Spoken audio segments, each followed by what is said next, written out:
Hello बच्चों। अब इस क्वेश्चन को देखिए। डोमेन निकालना है। डोमेन का मतलब होता है ये कि यहाँ पर जो x है ना, एक्सेप्टेबल वैल्यू x का क्या है। ठीक है, यहाँ पर रेस्ट्रिक्शन कितने कितने फंक्शन में कराना है। एक तो स्क्वायर रूट के करना है। स्क्वायर रूट का रेस्ट्रिक्शन क्या होता है कि स्क्वायर रूट के अंदर ये जो भी एक्सप्रेशन यहाँ पर लिखा हो, that expression should be greater than equal to zero. तो ये रेस्ट्रिक्शन तो फर्स्ट इसके तरफ से आएगा, सेकंड लॉग की तरफ से आएगा। लॉग का रेस्ट्रिक्शन क्या होता है? रेस्ट्रिक्शन करने का मतलब डेफिनेशन का बात कर रहा हूं मैं। क्या होना चाहिए, क्या एक्सेप्टेबल वैल्यू होना चाहिए। लॉग, इसका डेफिनेशन क्या होता है? इसका डेफिनेशन होता है A should be greater than zero.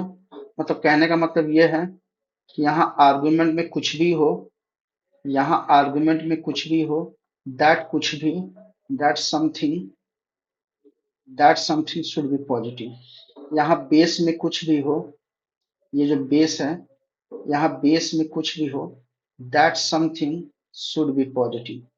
ठीक है, और जो बेस है वो कभी भी वन के इक्वल नहीं आना चाहिए।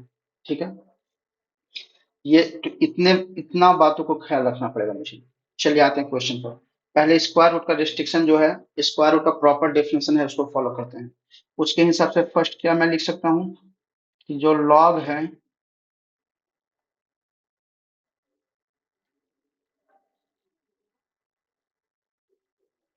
ये आपका greater than equal to zero होना चाहिए। क्या बोला गया है कि स्क्वायर रूट के अंदर जो भी यहाँ पर ब्रैकेट में लिखा हो, इस पर ब्रैकेट में ये वाला लिखा है।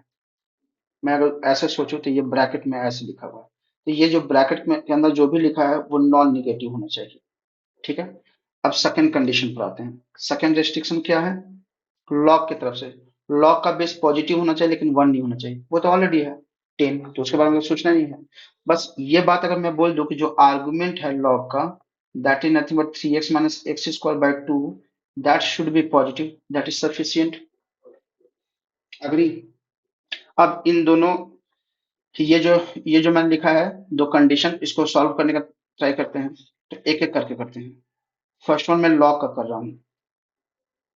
क्या हो जाएगा? Log base 10 3x minus x square divide by two, this should be greater than equal to zero. ये देखिए यहाँ पर जो बेस है ना, वो मोर देन वन है, ग्रेटर देन वन है। तो अगर मैं 10 को राइट हैंड साइड ले आऊं तो मैं इसको ऐसे लिख सकता हूँ, 3x minus x square by two should be greater than equal to 10 to the power zero. याद रखिएगा, यहाँ जो बेस है वन से ग्रेटर है, इसीलिए यहाँ पर इनइक्वालिटी चेंज नहीं हुआ।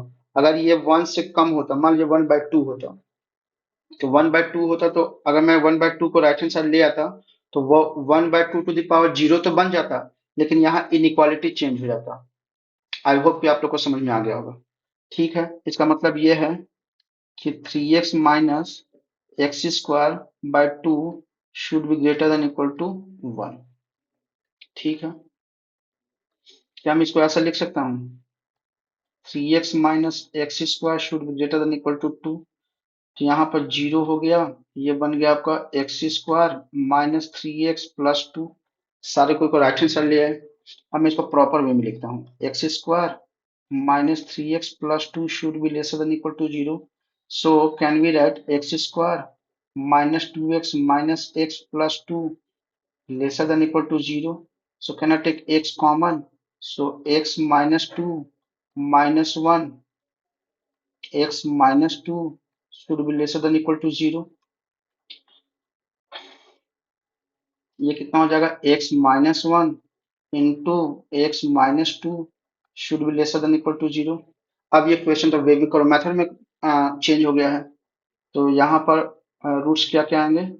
टू आएगा, वन आएगा, ये प्लस साइन, ये माइनस साइन, ये प्लस साइन। ये क्या बोल रहा है? Lesser than equal to zero होना चाहिए। यानी मेरा एक्स का एक्सेप्ट, क्या कर रहा हूँ मैं,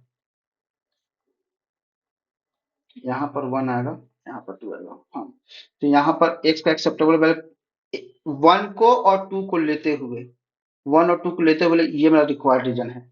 यानी x belongs to one to two, close interval. क्यों इन दोनों वैल्यू को इंक्लूड करना है? वो कैसे पता चला? यहाँ पर इनइक्वालिटी का मतलब इनइक्वालिटी के साथ साथ इक्वलिटी का भी साइन है। ठीक है, ये तो हो गया फर्स्ट वन वाला। सेकंड वन वाला क्या बोल रहा है? सेकंड वन वाला बोल रहा है कि 3x minus x square by 2 should be positive. So can we say 3x minus x square should be greater than 0? ठीक है, तो अगर मैं सारे को राइट हैंड साइड ले जाऊं तो 0 should be greater than x square minus 3x. It means can we write x square minus 3x is lesser than 0? Can we take x common? So x minus 3 lesser than 0. यहाँ पर roots क्या क्या आएंगे? 0 आएगा और 3 आएगा, plus minus plus. यहाँ पर आप 0 3 को कंसीडर नहीं कर सकते क्योंकि यहाँ पर इक्वलिटी साइन नहीं है। तो without including 0, without including 3, what should be my answer? My answer should be x belongs to 0 to 3 open interval. अब मुझे बोलना कैसे पड़ेगा कि ये कंडीशन एंड ये कंडीशन दोनों सेटिस्फाई होने चाहिए, तभी तो डोमेन निकाल पाएंगे। समझ में आ रहा है ना? यानी स्टेटमेंट नंबर 1 का सॉल्यूशन एंड स्टेटमेंट नंबर 2 का solution is nothing but my final answer, right? तो इन दोनों को मैं एक ही नंबर लाइन पर ड्रॉ करने का ट्राई कर रहा हूँ। तो यहाँ पर मान लीजिए मैंने नंबर लाइन ड्रॉ कर दिया, तो 1 2, तो 1 यहाँ पर आएगा, 2 यहाँ पर आएगा, ये बोल रहा है 0 3, 0 यहाँ पर आएगा, 3 यहाँ पर आएगा। इसके इस वाले स्टेटमेंट को देखो तो क्या बोल रहा है? 1 को लेते हुए 2 तक, 2 को लेते हुए सारा आंसर। इस स्टेटमेंट को देखें तो बिना 1 को लिए, बिना 3 को लिए, ये स्टेटमेंट, ये वाला दोनों के बीच में एंड लगा है, इट मींस कॉमन रीजन देखना है। तो I think this is nothing but common region. So x belongs to close interval 1, 2 and this is nothing but your final answer. देखिए कोई भी ऑप्शन है क्या?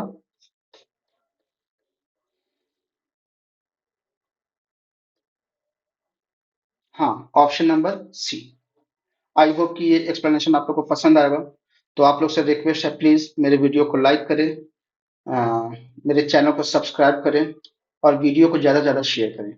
ठीक है, अगर आपको इस क्वेश्चन से रिलेटेड कोई भी डाउट हो तो अपना डाउट मेरे कमेंट सेक्शन में लिखिए, मैं ट्राई करूंगा आपके डाउट को क्लियर करने का। ठीक है, चलिए नेक्स्ट क्वेश्चन में मिलते हैं।